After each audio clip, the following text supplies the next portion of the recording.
Hi, this is Danny Gidge with Aircraft Executives, and today we got Preston Holland with Prestige Aircraft Finance, and we're going to talk about the finance aspect side of things of aircraft ownership. Without further ado, Preston. What's up, man? Thanks for having me. Absolutely, It's a buddy. beautiful day. Yeah, it is. It's been a while. I know. It's been a little chilly. I know Farish was on here in a big oversized comfy sweater. And so I'm here in my athleisure wear today in the office. Yeah. Well, so we spoke with Ferris about legal stuff, and we had some tax stuff on earlier. Now I figured, hey, let's talk about one of the biggest aspects of every aircraft deal, whether you're buying cash or more than likely you're going to finance the aircraft. So I guess why don't we hit it off with like some of the key things that are important about if you're going to finance an aircraft that you should be considering. Yeah. So the first thing when I talk to clients, it really depends on like what type of aircraft that you're in. Depends on kind of the concentration of finance, right? So if you're kind of in the high performance piston range, it's predominantly a financed purchase. I'd say 60-ish% of kind of high performance piston aircraft get purchased.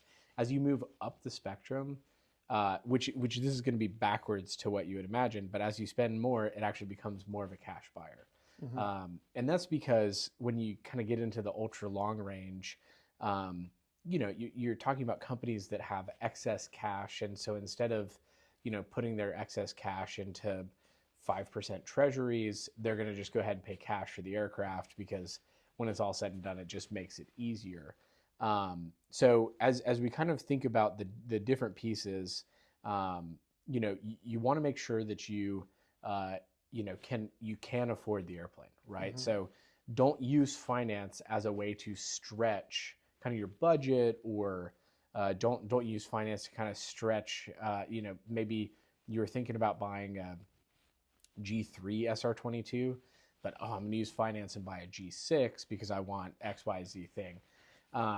The problem is that if you're using that, then your credit, how you look to the bank to be able to repay, they may be able to see like, oh, he's trying to stretch his budget by using finance, as opposed to saying, look, I'm using finance as a tool in order to use that cash to accelerate my business somewhere else, or just pay other things.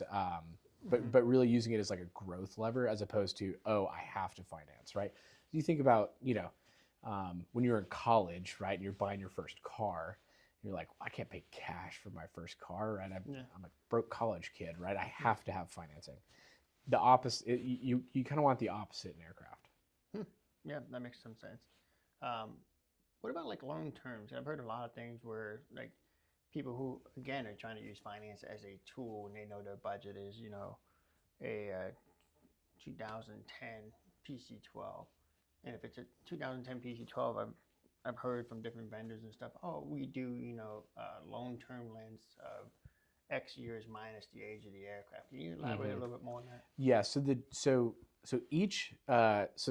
to zoom out, you've probably got 45 banks in the United States that typically lend on aircraft, right? So you think about how many banks there are, And it's that's just a down, lot. right?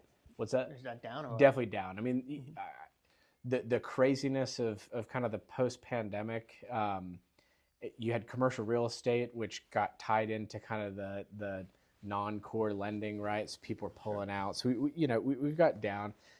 I'd say 45 to 50, and if you look at, there's a long tail of like, there's a lot of banks in Texas that have aircraft on their books, but they may have one or two because a customer at the bank was buying an airplane. They said, yeah, sure, we'll finance it for you, mostly because of relationship, right? Sure. So kind of talking about, kind of the other type of bank, which is kind of like the core lending, banks that typically do lend on aircraft, 45 or 50, that do kind of the most of the transaction volume.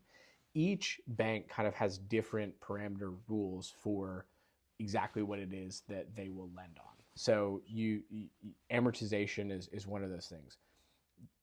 For the most part, many banks have a 30-year age plus amortization is equal to or less than 30 years.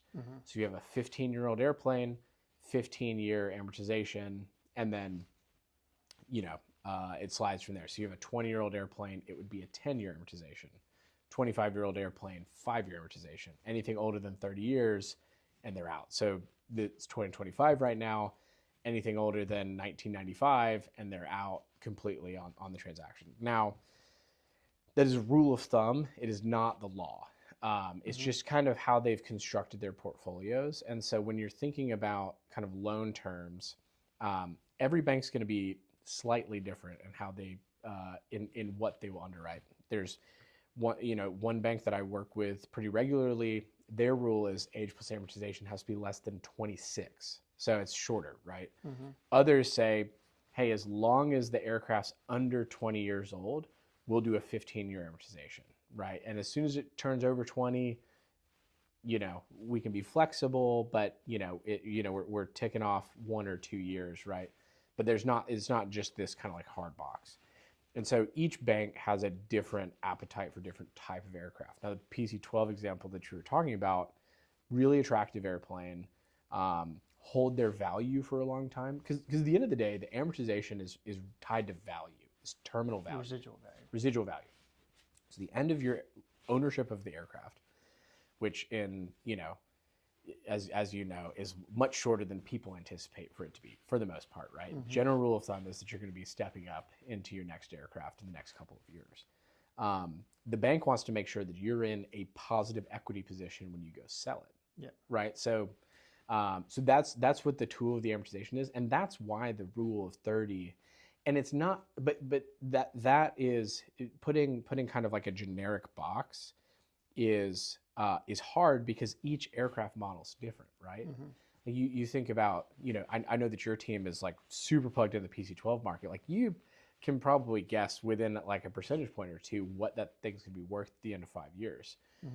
Going to be different than a Hawker, right? Like those are two very different residual values at the end of 5 years. Yeah, there's aircraft that hold their values way better than others, and those usually you can tell when the bank gives a longer amortization schedule based on Exactly.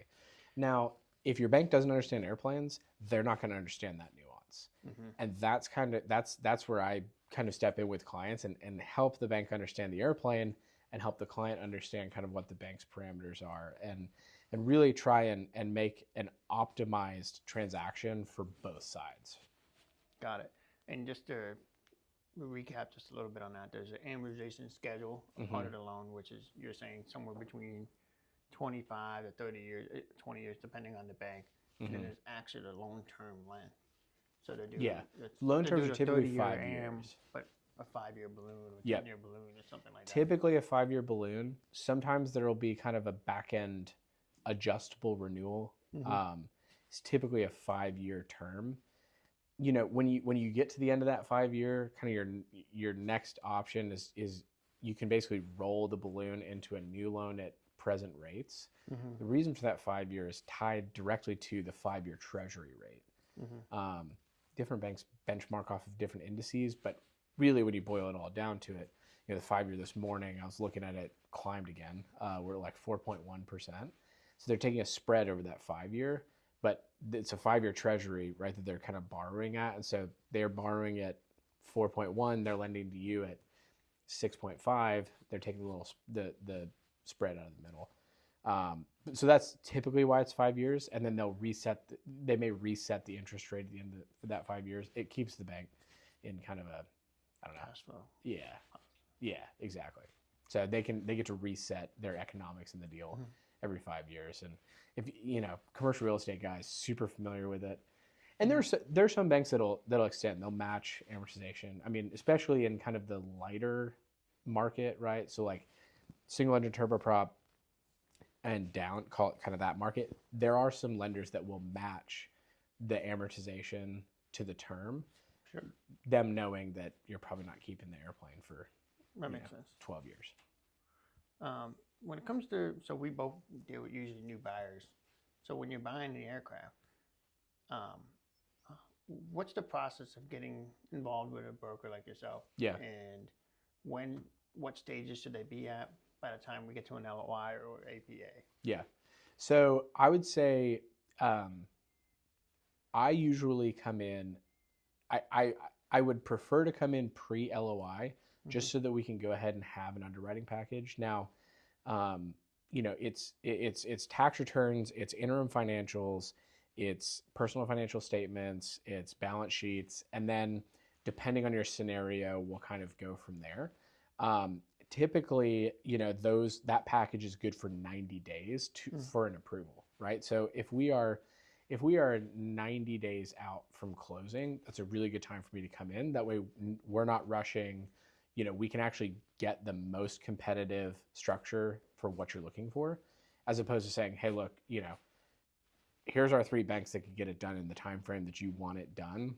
You may pick between these 3. We can actually be systematic about kind of our process. And so ideally pre-LOI, but it doesn't really make sense to bring me in before we pick kind of a make model and a range, right? So they'll come to you and they'll say, I think my budget's going to be about $10 million. And you say, okay, cool. Do you want a early 2000s G4, or do you want a, good vintage, I don't know, like a XLS or Phenom 300, like both $10 million, right? Totally different aircraft and different structures. So once you kind of whittled down relatively, we're probably going to be something in this light jet range. Our budget is going to be between $8 and $10 million. And we're looking at the ages between 2010 and 2014. Sure. That's when I can come in, because then I have a narrative to describe when we're trying to set indicated loan terms. When we say, hey, we're looking at light jets in this age range, in this price range, then we can actually get some interest. Yep. If we're going, hey, we have a $10 million budget and we have no idea what we're buying, it's just hard. It's kind of like we can't really get started at that point. That makes total sense. What are some other important items or things to consider with financing an aircraft, or how does that overall look at the whole acquisition process? Yeah, so I think one of the big things is this is a lot more like buying a business, or like buying it's more like buying a business than it is like buying or a house than it is like buying a car or a boat, right? When you're buying an aircraft, you have reached some sort of financial status, right? You're not buying this because you want to be wealthy, right? You are buying this because you've achieved some sort of financial success. The bank wants to make sure that they understand how you got there, what's there, how your cash flow works, everything like that. And so when we are, when we're asking for tax returns and you have, 16 different LLCs for all of your different rental properties, it's not necessarily that the bank doesn't think that you are capable or that you have the money. It's that they have to make sure that you don't have 15 LLCs that are all cash flow positive and great, and you've got one lever to the teeth that's actually taking all the cash flow. At the end of the day, it all meanders around and goes and gets actually into that LLC. And it's got, mountains of debt, and it's got no revenues. It's got no cash flow. Like, that's what they're looking for. That's why they want to see the whole picture. It's not because, and the other thing is, this is a common conversation. I literally 2 weeks ago was in a guy's office, and he's like, I don't want the bank knowing about all my stuff. I was like, I appreciate that, because I don't want the bank knowing about all my stuff either. But here's the deal. Is if you are very sensitive to the bank knowing all of your stuff, because inevitably what's going to happen is the bank's going to know about all my stuff. Then they're going to come ask to do my real estate. Then they're going to ask for my deposits. Then they're going to ask for my treasury account. And then you're like, I just wanted you to finance my airplane. Like I don't want to know you outside of that. There are banks that's all they care about, right? They're just like, we want to do the transaction and then pay us on time. And when you upgrade, call us, right? Yep. We don't want to do anything else, right? If that's what your attitude is, then those are the only banks that are even going to see the deal, right? We're not even going to send it to, I'm not going to name names, but there's a couple that are household names that will do that. Yeah. They will literally say, I want your deposits. I want your savings account. I want, all this stuff for me to do your airplane loan. And it's like, that's at the same terms as the other guy. Right. Exactly. Right. At the exact same, they're like, hey, can you move your entire treasury over to us? Oh, and you're getting 4.25 over there. Well, our standard rate's 4.2, but in order to do your airplane loan, you got to move it all over to us. Yeah. Right. It's like, that sucks. Like, that's not a good experience. So like that's one of the big things. The other thing is, like, a lot of people ask about recourse, right? So like structured recourse. I want non-recourse. I mean, if I had $1 for every question about non-recourse, I could give non-recourse loans. Here's the deal about recourse loans. There are two lenders in the United States that will do non-recourse loans. One of those lenders is PNC.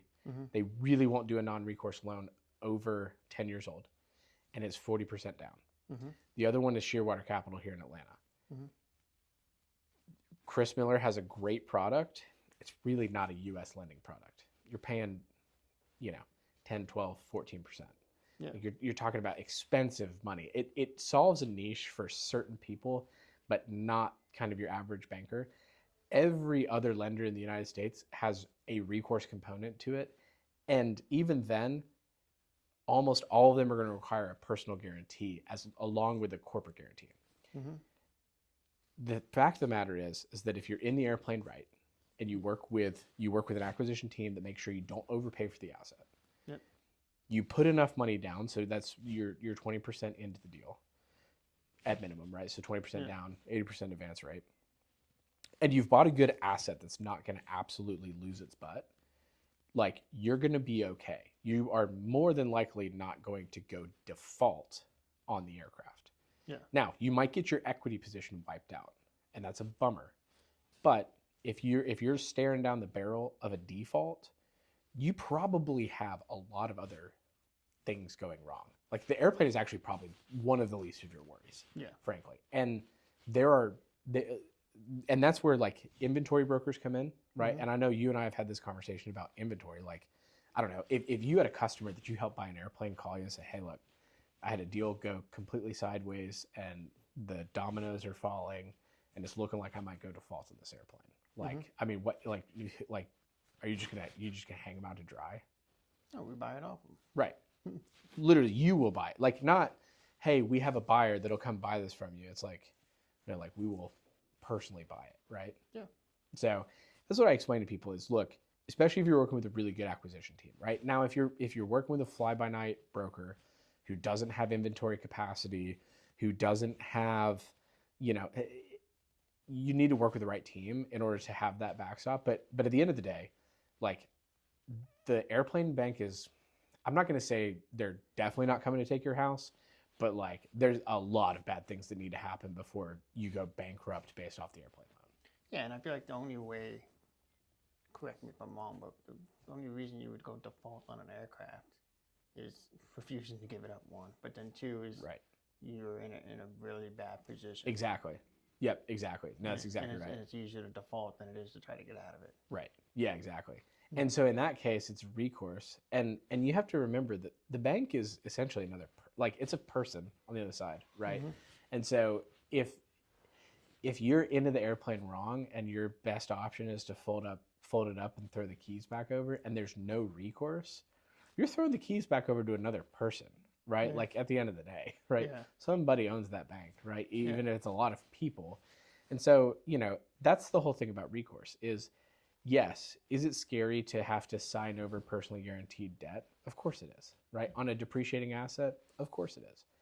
Make sure that your loan structure is set up in the right way, that you're always in a positive equity position throughout the entire life of the loan. Buy it right.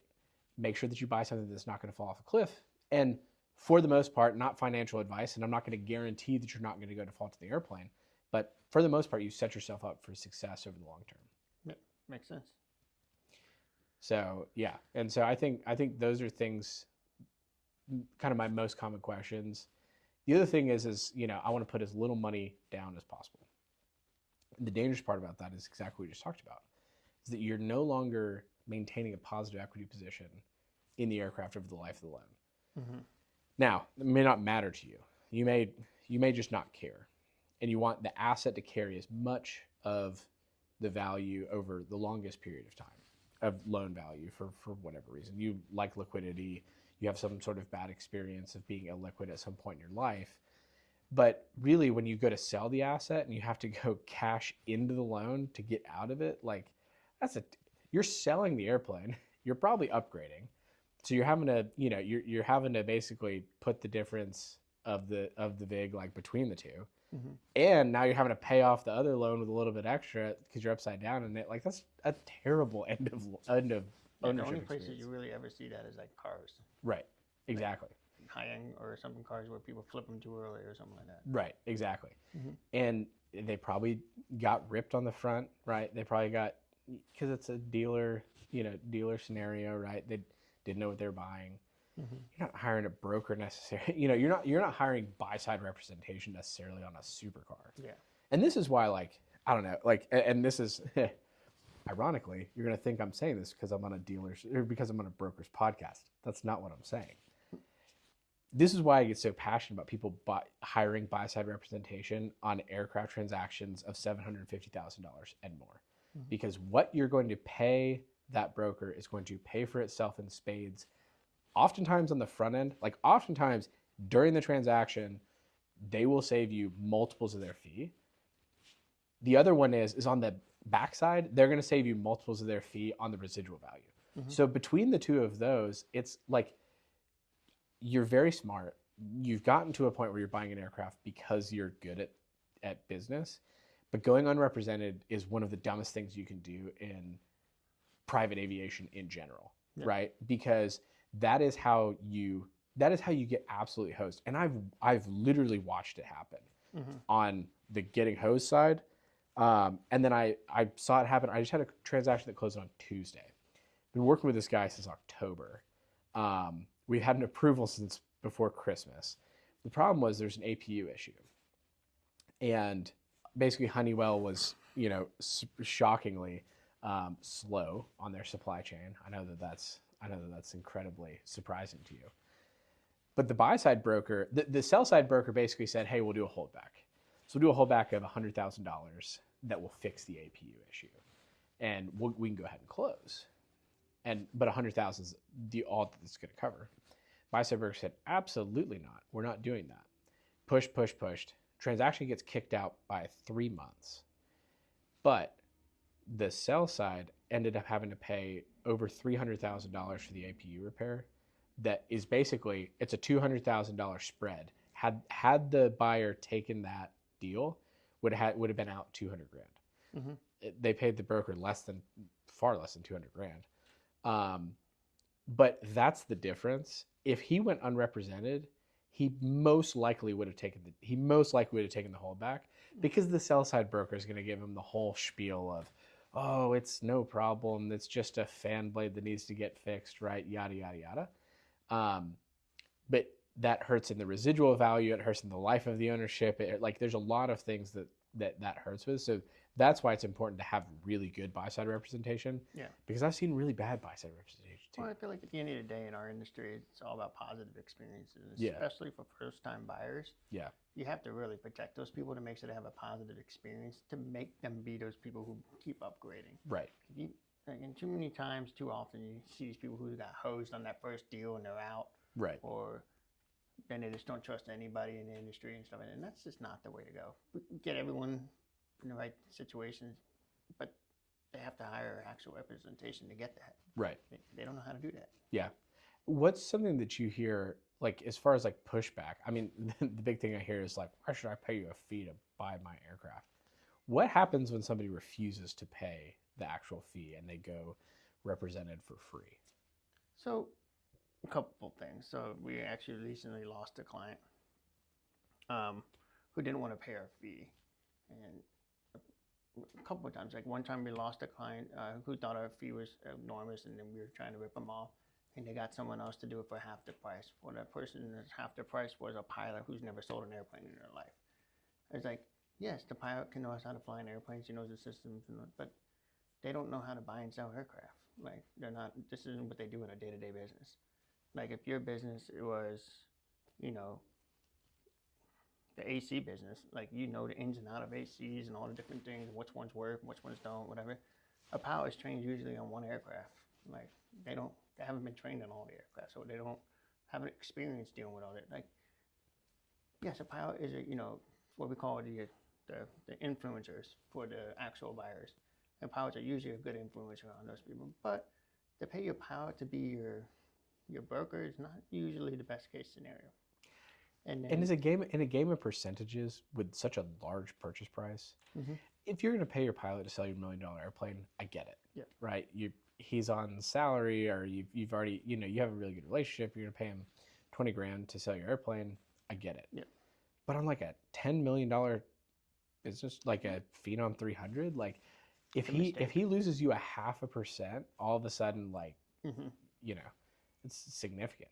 Yeah, I mean, and in the dealer world and being high at it, like we all know each other. We all help each other out. Like, especially someone who doesn't want to hire representation, like oh, I'm not paying the dealer or whatever, and they start calling around. Like literally, like we are on the phone with each other day in, day out, and like, yo, Bob Brown call you? I'm like, yeah. He said, call me too. He said he wouldn't pay a fee, but he's like, yeah, he called me on my airplane too. Well, like, and the funny thing is, how did he pay us? Like, there's 4 airplanes that meet his criteria that off market that we would do, but we're not going to do it for free. And then more than likely, if we put a deal together or something like that, we're going to end up doing a deal where we buy it and sell it to them to make our fee. Yep. Well, and then they don't know how much you're making. Now, yeah, but most times they don't, but sometimes we're going to make our fee. Well, what I think my point is that I'm not saying when you do this, because most of the people inside of our circle are ethical. I've been involved in transactions. Sure. I've also been involved in transactions where that spread is multiples of what you would if you had just paid cash up front and said, "Hey, I'll pay you." What the spread is in the middle that you don't really see because none of this pricing is transparent is like 4 times what you would have paid the guy. Yeah, it's like there's the saying out there that most brokers say is like, if you think our fee is expensive, go do this without us. Like you may not ever find out till the back end when you go to sell your aircraft or something like that, and like you're actually paying multiples of that by not. And I told pretty much all my clients at the end of the day, like, this is my fee. At the end of the day, if you don't think it was worthwhile, or if I don't save you at least that money, let's have a conversation and reevaluate it at the end, because I guarantee you, you're going to find value in what we're charging here. Yeah. And it's crazy. Like, there's, the fly-by-night kind of brokers that will come out there and undercut you, but, like, they don't have an office. They're working from, like, their basement, and they're trying to make as much money off of you to go buy, like, all the crap that they want. Like, there's no staff support. There's no reputation. There's no, like, there's a big difference between hiring a broker dealer than a pilot or someone else. Like, know who you're hiring. Like, do some research and stuff like that. Go for referrals. Go for ask for referrals. Like, I've had a guy actually ask me for referrals lately. I had people that he knew from third, second source or someone go give him a referral of how our deals went and stuff like that. And that was incredible. I was like, yeah, see, that's what you should be doing. Yep. But, I feel like it's also a barrier. Like, when you feel people who are bulking at a fee for such a large purchase price, there's red flags already. Yeah. Yeah, for sure. It's funny. I find that it's different cultures in, like, different parts of the country, even. Because so we're fee-based primarily, right? Especially when we get into larger transactions. So I was on the phone yesterday afternoon with a customer, and he's making a $20-ish million transaction, right? And I outline our fee structure, and I say, look, here's the deal. Show me your incentives, and I'll show you the behavior. I tell them this up front. If you don't pay me, I'm not doing this for free. So you have to imagine that we don't open up the entire aperture of possible structures and transactions. We're actually going to narrow it down to the few that that will actually pay some sort of a referral fee. And so if you pay me, we're going to go get the very best deal possible that's on the market, right? And so it's this alignment of incentives that I think that people oftentimes forget, and they forget that show me where the money is, and I will show you the behavior. Yeah. If you're not paying somebody, they are getting paid. Yeah. You just now don't know where it's from. Yeah. If you're paying them, you know where their money's coming from, and now you have this, like, mutual assured trust, right? That you don't necessarily have in, you know, in other. Yeah, you're essentially saying, hey, I'm not going to pay your fee, but I don't care how you get paid. Like, Right. and it's just, oh, okay. So like when someone tells you $400,000 later, yeah, and you're like, the best part is most of these people just never know, and they think they did the right decision, and then they go to sell it, and they're, well, you overpaid. right, It was built in, buddy. right, exactly. You thought you were getting a good deal. I tell people, look, if you are lucky, you will do 10 aircraft transactions in your life, like as an owner. Like if you're lucky, yeah, like there are groups that are doing 10 and a quarter, right? 10 transactions in 1 quarter, yeah, right? Like have a teammate that just came out of a transaction that can go, hey, by the way, like the FAA is probably going to be 2 days delayed because they were closing. I don't know if you remember this in January. It felt like they were closing about once a week just for fun. One time was like snow. And the next time was, I was like, why is the FAA closed for Jimmy Carter's funeral? Like, you know, that's but it's a federal holiday, Preston. no, I'm sorry. I still work. But you know, it's having somebody that can help you. Yeah, I get in that. There's so much value in like having people who can connect you to the right. Like when we get asked, hey, do you have an insurance person, or do you have some finance people, or like, hey, do you know where we can keep our hangar and stuff like that? Like, doing multiple transactions, you meet all these different people. We have different resources than other people. And, you know, there's a value in there. We don't have to keep harping on that thing, but for sure, it's crazy what you see out there. And, I mean, there's only so much you can do. We got to keep chucking along with people who want to work with us versus the ones that don't. Yeah, exactly. No, I find that it's the number one complaint with a lot of brokers is kind of that, you know, fee structure. And here's my thing is that because I'm in finance, like I can have opinions about brokerages and or about the brokerage process that like when I say it, it's like it holds a little more weight because I don't really care at the end of the day. But I will say this: I have seen enough transactions where somebody didn't pay the fee, and I can do math. I've been involved in enough transactions to be able to do math, and I can go, you're getting taken right now. You just can't see it, right? And so it's like, and that's the thing, right? Is yes, you're going to pay, you know, between $75,000 and $250,000, $300,000, depending on the size aircraft that you're buying. But when you look at like a percentage of purchase price and a percentage of residual value, right? Like what we were talking about, like that fee is going to pay for itself at least twice over, in my opinion, most of the time, if not multiples of that. Absolutely. And lost my train of thought. There was something I was going to add to that. Nope, don't remember. It'll come back. Yeah, well.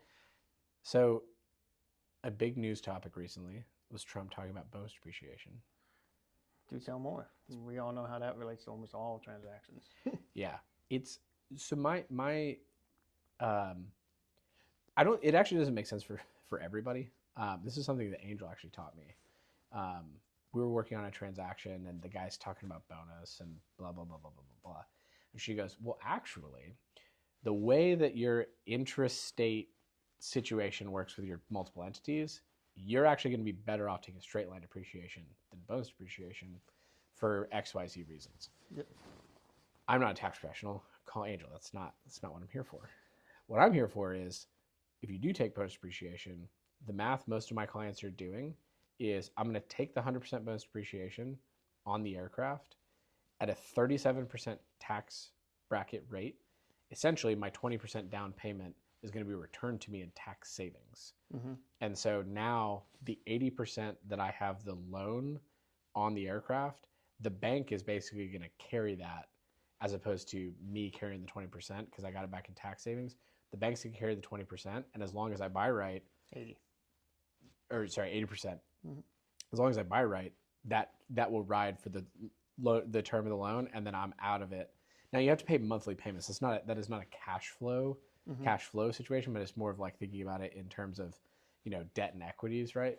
And that's what's great. That's why I love it personally, because it makes the cash buyer think more about financing.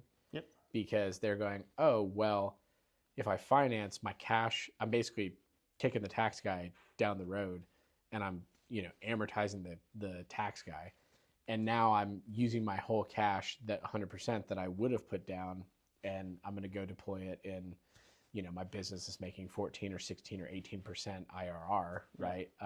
So that's where we're able to come in, and those are the fun conversations too. When I get to have a conversation with a family office, head of a family office or a principal, and they're like, yeah, I'm making 18% of my money. And I'm like, cool, let's go borrow it at 6.5. Like, there's no reason you should be paying cash for the airplane. Yeah. So we have this conversation all the time. It's like, hey, why pay the government the money when I can use that money to buy an aircraft? Yep. And then, yeah, you're still paying for the operating cost and, the carry cost of that, whatever. But you can either pay the government or you can buy the airplane, whatever. Right. You get off the treadmill and sell the airplane. You owe it back. Right. Yeah, exactly. Yeah, you got to keep on the treadmill. But yeah, so especially in this year, as of right now, we're March 2025. Like, everyone's waiting. Like, we have so many buyers like standing on the sideline waiting to see. I mean, you got the tariff wars going on out there. You got bonus depreciation. Everyone is it bonus 100% coming back. We're still waiting for Daniel and Angel to let us know what the final kind of outlook looks like. Yep. What are you hearing out there? I think that, so my perspective that I'm hearing, actually, I've got a couple of clients that have pretty tight ties into DC, and their DC contacts are essentially telling them that it's a done deal. Mm-hmm. Now, that is full speculation. This is not investment advice, and I'm not trying to predict the future, but the rumor on the street is that it is basically a done deal. Now, you have to look back historically at kind of how we've gotten here in 2025. You look at 2024, and in the first quarter of 2024, it actually, for a blip in time, if you remember back what feels like 30 years ago, but was only 1 year ago, there was a moment in time that the bill almost was going to pass. It was about to pass. It made it through the Senate and got killed in the House because the Republicans did not want to give Joe Biden a win right before the election. Exactly. That was actually going to be retroactive. They had proposed that it was going to be retroactive in 2023, which frankly is only it would be nice, don't get me wrong, but that was a totally political reasoning, right? Like, there's no, that's not stimulating the economy. That's just giving tax breaks to people who bought stuff last year. Airplanes, equipment, copiers, like anything that you would amortize, right? And so the general sentiment in Washington, from what I've heard, is that it's essentially a done deal. It's just going to come down to exactly how the structure works. I thought an interesting thing in the State of the Union speech was that January 20th is the cutoff date. I don't know if that's actually if that's how it's gonna manifest, but that would really, really suck for anybody who bought on January 12th. Yeah. But I think that it's a sentiment thing, and I think that it will be stimulating in the aircraft economy, right? In kind of the liquidity markets. I also think that I think it's far more important in kind of like the core lower middle market, if you will. For sure. The light jets, the mid-sized jets, to the super mids. I don't think bonus depreciation really matters to the heavies. Like, they don't really care. As you said, it's like the invert of financing. To them, they got enough cash that that is a rounding error. Yeah, exactly. Crazy to say, yeah, but it is. you know what's the crazy? Here's a really crazy thing. Is a lot of these brand new ultra long range are coming off, and the corporates don't actually carry them on the balance sheet, because it's such a small blip in the grand scheme of things, especially if they're publicly traded. And so they're leasing, they're owning the aircraft. They're under full operational control. Everything about it is essentially there. They spec'd it, they bought it, they put the deposit down, yada, yada.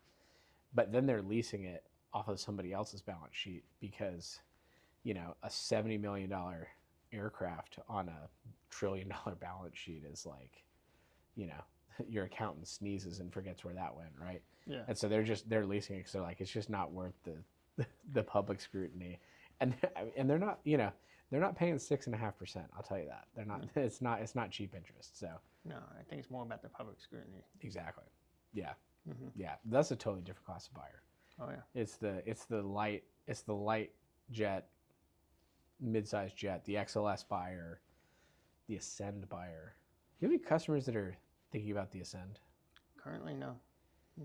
What's your opinion on the next evolution of the XLS platform? I mean, if you think about it, like, you know, the XLS, the Excel to the XLS, XLS Plus, the Gen 2, whatever, and now the Ascent. Well, not the Ascent, but the XLS, I mean, they dominated the charter market. Like, if you look back, you know, NetJets and I guess FlexJet and all them, like, what was the core money-making aircraft? And, you know, that, to correct me if I'm wrong, but it seemed like that perfect mid-size airplane was the XLS. And then, you know, technology and advancements came along, and you got this Phenom 300E. Yeah, it's a little bit smaller, but so much more efficient. But now all the engine upgrades and everything, I think Ascend is just like they're maybe a little late to the game, trying to tap back into that market. But you know, we have to see who makes the big book of business and what. So what? Taking a step back, you look at, all right, what is the mid-sized corporate flight department? So you go look at like all the Fortune companies, and you know they got the ultra long range, and usually they have like their runners and the mid-sized cabin, and like it used to be that XLS, and then that went away. It became 280s and Challenger 300s, and that kind of seems to be dominating those markets, which also happens to be the same thing going on in the fractional, down to you know the Phenoms as well. Especially with the whole public scrutiny of you know environmental and stuff, like how get something a little bit more effective out there. So I think you'll see some Ascends and stuff like that for you know that smaller stuff. But I think it's I don't know if it really dominates you know that market that's now moved on to efficient. You know.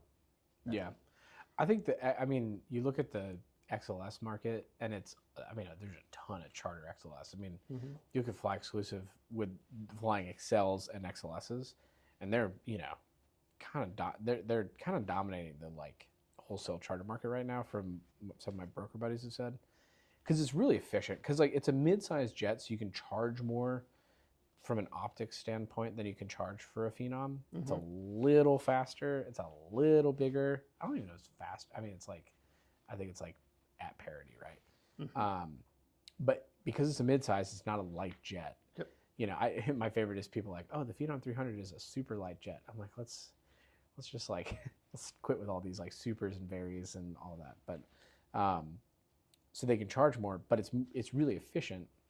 Yeah. The X is really efficient, so you can get a higher spread, right? You can charge 8 for a mid-size, whereas you can't get away with charging 8 for a light jet, right? And the cost base is about the same, you know, when you talk about like per hour. So I think like it'll probably do really well in the charter market. I don't. The problem is there's very few that I know of dedicated charter operators making big orders. I mean, you got NetJets and FlexJet, which are really fractional players, right? Because you look at it, I mean, look at charter companies are kind of like they don't future plan out that far out, right? And then for the book of business to be 2 to 4 years out, like it's out for them. They got to stick to you know commonality of fleet and stuff that's more readily available. As they add customers on, they can't wait for 4 years for that new aircraft or 3 years, whatever. Like I think that's one of the barriers to entry. And then 2, just the prices of these things have gotten really high. Yeah. I mean, I can't speak for Fly Exclusive, but if you get like 6 people to come in and you need to add a fleet and coming out, you're just going to get another one. Right. Like what you have that's readily available out on the street, even if you pay a little bit more for that. It's probably a faster solution, quicker to revenue growth, and price point is going to be a lot less. Yeah, your capital cost is not going to be as crazy. So, I don't know. I think the Ascend's going to take off. I think once it's in the market for a couple, where you can get some, you know, more pre-owns, and then when a big operator or something makes them a little bit more. I think NetJets put an order, a big order in for them, and it's like, you know, you look at the Excel, and it's like, okay, they had a bunch of Excels, they had a bunch of XLSs, now they go to the Ascends, and that's kind of like their, you know, core market. But I mean, Ken Rickey was talking about it, Corporate Jet Investor, that like people are just skipping right into the Praetors, right? Yeah. Like, and the Ascend is not a Praetor. I mean, those are not. You're not saying, should I take the Praetor or the Ascend? Like those are they're two different classes of And aircraft. you look at the price points to those things, they're a little bit different. But then you look at the operating standpoint of things. We've made planes a lot more, contrary to belief, they're a lot more efficient these days. Yep. Yeah, exactly. The parity of engine technology. Correct. So And short range performance on these things. yeah, Like what a Praetor 600 field length they can get in and out of is impressive. yeah. You unlock more airports. I mean, not like the Legacy was okay. It's not like not phenomenal, but now the Praetor lets you get in, you know, most anywhere. I mean, I know a lot of folks that love the Praetor for kind of the Pacific Northwest / you know, the Bozeman's and the, you know, I mean, it's not Pacific Northwest. I guess it's like the had Mountain an West. exact climb. We were looking at a 280 to Praetor 600 from here to Alaska, and like 600 all day long, 280, crapshoot on wind. Yep. It's just that extra couple hundred miles of range makes it work. I mean, it's got some legs. Yeah. Did you end up buying it? 600, yeah. Yeah. Sweet. Yeah, already upgrading. Already upgrading. When did you close? Last May. Wow. Okay. So what's the move from a Legacy? So it's a Praetor 600. So I think. Or sorry, Praetor 600. So a newer one, or we're looking to get into the Gulfstream a little bit longer range. 550. Newer, so either 600, 500, or maybe a 650, or newer 600. He actually loves the 600, what it can do. But you know, it was tax play, needed something, got one, loves the aircraft, but if he can spend a little bit more time now, pick out all the things exactly the way he wants, and for all the missions, we'll spend some more time on that. Nice. Yeah. That's super cool. Yeah. That's fun. Love a good upgrade and a little flip out, right? Yeah, can't complain. This was actually his first airplane. Oh, nice. So you just keep stepping up and Yep. Phenom to a Praetor to a G500 or G600. And Correct. yeah. The naming convention on the 600, 650, and 550 and 500, and now the 400. Yep. I'm like, it's hard to, because it's like the 500 is really like the 450, right? Is that right? And the 600 is like the 550? So the name is the range. Ah. So the name is usually what their range capabilities are. So actually, the 650 is different. It's more like a 7200 or whatever it is. But yeah, they say the rule of thumb is the name of the airplane is usually the range, and usually the price tag. Should add a couple more zeros in the back. Oh, 100%. Yeah, that's super funny. Yeah. Any markets that are like lighting up right now? Yeah, I think it's definitely a buyer's market in several markets these days. There's still some hot markets out there. Phenom 300E is still hot. Praetor 600s that are actually U.S. based and ready to transact now are hot. Especially G500, 600. I mean, that buying aircraft that are still in production and high demand is always, you're going to have the best residual value and quickest sales. Buying aircraft that have been in production a lot longer, there's a lot more used ones, like you'll see those conversions into buyer markets quicker. The PC-12 NG market has softened. The NGX market, not so much. Even with the rumors of new PC-12s coming out with Garmin, it's not going to replace all the operators and all the people who are based on that demand is still going to be there. But yeah, the NG market has definitely softened a little bit, but not as much as we could say like a G200 market.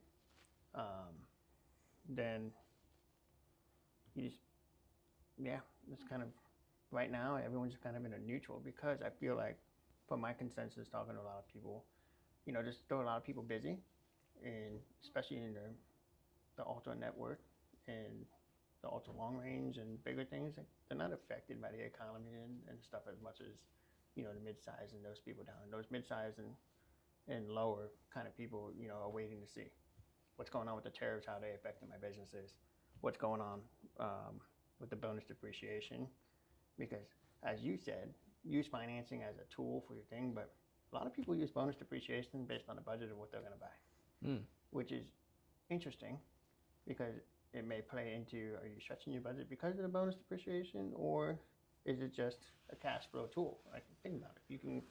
If you can unlock 100% of a lock, how much cash is that freeing up from paying tax to put to the airplane? I mean, it's just a one for one, and that one for one can change a lot of different variables if you're a very cash flow sensitive business. Yep. So I think, I don't know everyone's business, I don't know the things, but behavior-wise from clients, like you can tell that bonus depreciation has a bigger effect on the medium down cabins. Yeah, no, it's super interesting. Yeah, I think it's like even like a lot of the Sears guys like to take depreciation, like the. Well, Sears, you from what I've understood, like Section 179 is usually better than a bonus because Section 179 is already 100% and it counts from the state level and a federal level, which a lot of people don't understand. Bonus is not a state level thing; it's a federal level. Right. Us here in Georgia, we're very aware of that 5% tax, the nice tax that we pay to live in the great state of Georgia. Oh well, that's Georgia for you. I know.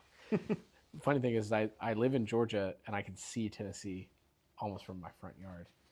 And every day I stand out on my porch drinking my coffee and I yearn to move to Tennessee and avoid paying my 5% state income tax. I'll have to call Angel and see if I can get some good strategies of like how to minimize that. Yeah. Well, yeah, I'm not your tax advice person. Not legal advice, not tax advice, not financial advice. So where do you see interest rates going? Where are they now? You mentioned earlier that the 5-year Treasury is kind of a benchmark. They're probably charging off of the U.S. Wall Street Prime, but they're really borrowing at the Treasury rate. Yeah. And they're charging a markup on the Prime. With understanding that kind of little game a little bit, it is what it is. All banks are the same. Yeah. But where are interest rates as of this past week on some deals, and where do you think they're going in the next few months? Yeah, I'm seeing. I mean, the most aggressive price stuff is going to be in kind of the 6.6, 6.5, 6.6 range. And we talked earlier about banks that will try and get relationship. You can blend. You can try and blend it down, but the problem is when you actually do all the math, it all comes out relatively the same. Money's a commodity at the end of the day. So you can kind of call it mid sixes, right? 6.5, 6.6, 6.7, kind of in that range is kind of called that the floor. So that's going to be prime minus 0.5 to 3/4 of a point, depending on how strong your credit is, right? Again, the cash buyer, the unfortunate part about banking, and this is the part that kind of stinks, is the guy who could pay cash, who's deciding to finance, is going to get a better rate than anybody else. So if you have cash, you're actually going to get a more aggressive rate than if you kind of need the cash, right, to be able to make the transaction happen. If you're sitting on, a McScrooge level pile of gold, the bank's going to give you money for as low of a cost as possible, up to call it prime plus 0.5. So that's going to be 7.75 today. That's kind of going to be like the toppy end of your range. And things that affect the interest rate are going to be kind of like the aircraft type that you pick, right? So if you go older, your aperture shrinks for the amount of banks that lend in older aircraft. So call that older than 2005, but really it's older than 2002 or so. Your choices get smaller, which means that they're going to charge more of a premium. So, and then if you're, and this is for like ultra high net worth buyers. We're talking about like individuals or closely held corporations, right? If you get into like kind of like the charter, like people who are buying for pure charter plays, those become even more expensive, right? So, expect to see an 8 handle on the front of it right now or higher. And so, those are pure charter plays. The banks have kind of soured on the whole charter, sector. I mean, you these bankers are reading the exact same article as you and I are reading, and they're reading Wheels Up, lowering their adjusted Q4 EBITDA to like $24 million loss adjusted. And so they're like, hey, look, the charter market's softening. Like, we don't really, yes, you've got historical revenues, but how much is that durable? It's very cyclical, right? You're at the most sensitive part of the market. And so, Getting transactions done for pure play charter operators has been a little bit more challenging without kind of the, call it the strong balance sheet in the middle, right? So like how a lot of these charter operators will do is they will operate the aircraft and they'll do a triple net lease back to an individual, and that individual will sign their name based on their balance sheet, and they'll borrow at X%, and then they'll lease it to the operator at Y% and take a little spread. Spread can be anywhere from like 2 to 6%. They also get the tax play in the middle. Those deals they're really hard to do last year. It's getting better because I think that there's kind of a general consensus around like, okay, we're kind of everything's kind of normalizing the charter market. Where rates going? I mean, if anybody tells you they know exactly where rates are going, they're lying to you because they just don't know. I mean, had you asked me, right at the beginning of the Trump presidency, where do I think they would go? I would have said they have to go down from here. Inflation's still cranking up, like some of the key drivers around kind of like macro interest rate environment. Inflation's still staying high. It's unfortunate. Job participation is still at all-time record highs, and so unfortunately, you have to have, in order to get interest rates to come down, you kind of have to have less jobs. Trump's putting pressure on the Fed, but the Fed is an independent third party.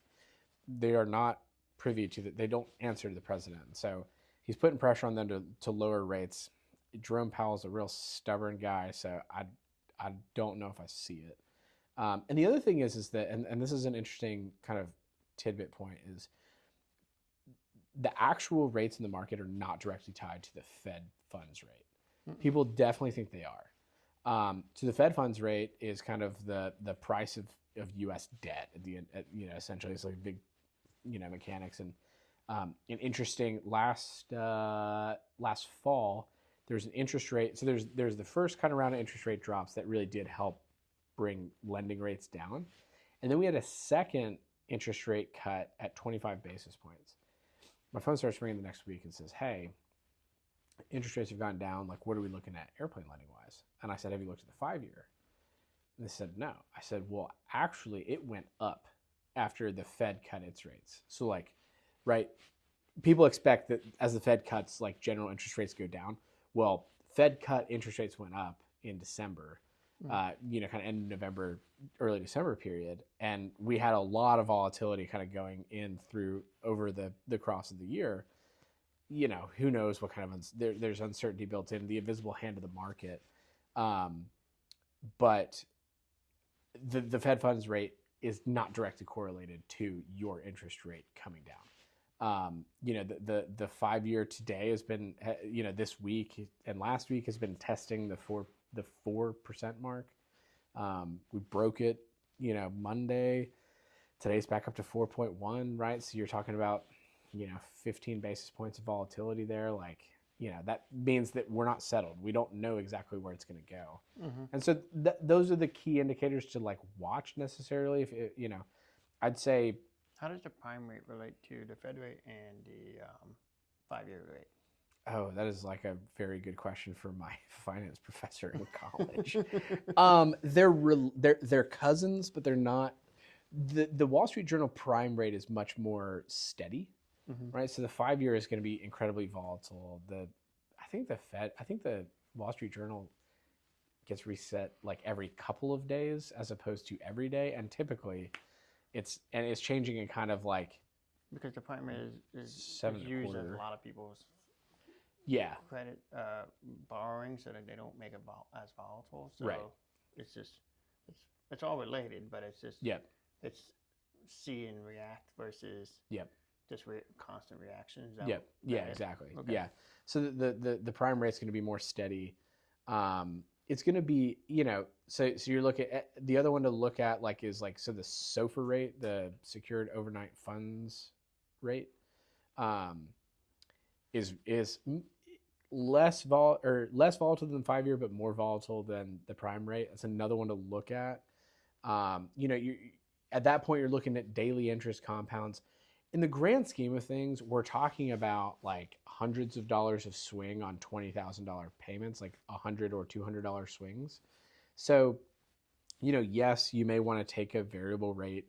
Um, I have this one client, and he is the most sophisticated financial client that I've ever had, and he's talking about, hey, let's take a float rate, and then we're gonna buy in the money calls on, and then we're gonna like, he's like, let's create this really complicated structure, and I was like, dude, it's an airplane. Like, do you want to take on the interest rate volatility, or do you not want to take on the interest rate volatility? That's the question, right? Mm-hmm. And it's interesting. Like we'll watch like float rates and fixed rates kind of flip based off of, and that is a bit of an indicator to understand where it's going. Mm-hmm. Where if the fixed rate's a little bit higher and the variable rate's a little lower, or if the variable rate's actually higher and the fixed rate is lower, then we're expecting rates to kind of go down over a long period of time, versus the other way. So right now, variables are definitely lower than fixed. Right. Yeah. Mm-hmm. Exactly. But wasn't the case, 8 months ago, right? It's like, it just depends. And it just really depends on, at the end of the day, do you want to take on the interest rate viability, like the interest rate variability over time? And that's where, when you're structuring a loan,